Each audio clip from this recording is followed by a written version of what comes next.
Isang maliit na nayon, mayroong 5 magkakaibigang sina Sharon, Aaron, Hannah, Mariel at Mario.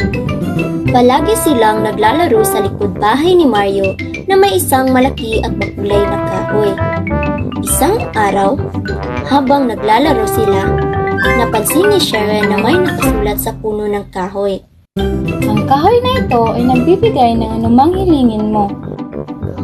Sabi niya. Nagulat ang lahat at sabay-sabay nagsimulang mag-isip ng kanilang mga hiling. Gusto kong maging isang prinsesa. Wika ni Hannah. Ako naman, gusto kong maging isang superhero. Sabi ni Aaron.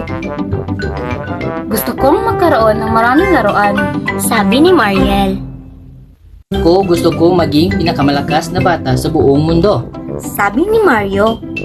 Isa-isa nilang hinawakan ang puno at sinabi ang kanilang mga hiling. At bigla na lamang nagkatotoo ang lahat. Si Hannah ay naging isang magandang prinsesa. Si Aaron ay nakasuot ng isang kapangyarihang suot. Si Mariel ay napapalibutan ng mga laruan. At si Mario ay naging malakas na parang turo.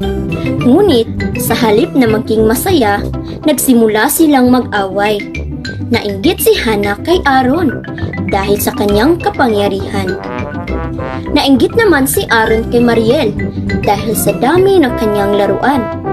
At si Mario naman ay nagsimulang magyabang sa kanyang lakas. Nakita ni Sharon ang kanilang ginawa at nalungkot siya. Naalala niya ang sinabi ng kanyang lola. Ang tunay na kaligayahan ay hindi nakukuha sa mga material na bagay o kapangyarihan, kundi sa pagmamahal at pagkakaisa. Lumapit siya sa kanyang mga kaibigan at sinabing, Mga kaibigan, hindi tayo dapat maging ganito. Ang mga bagay na hiniling natin ay hindi nagpapasaya sa atin. Ang tunay na kaligayahan ay nasa ating mga puso. Napaisip ang lahat sa sinabi ni Sharon. Naalala nila ang mga araw na masaya silang magkasama kahit walang mga espesyal na bagay. Sabay-sabay nilang hinawakan ang puno at sinabing, Gusto naming bumalik sa dati. Gusto naming maging magkakaibigan ulit. At bigla na lamang nawala ang kanilang mga kapangyarihan at mga laruan.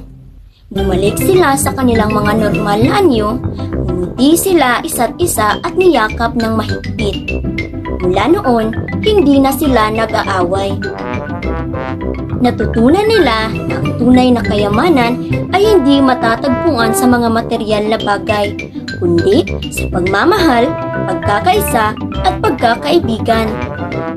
At ang pinakamahiwagang bagay sa kanilang lahat ay ang kahoy sa kanilang likod bahay na nagturo sa kanila ng isang mahalagang aral.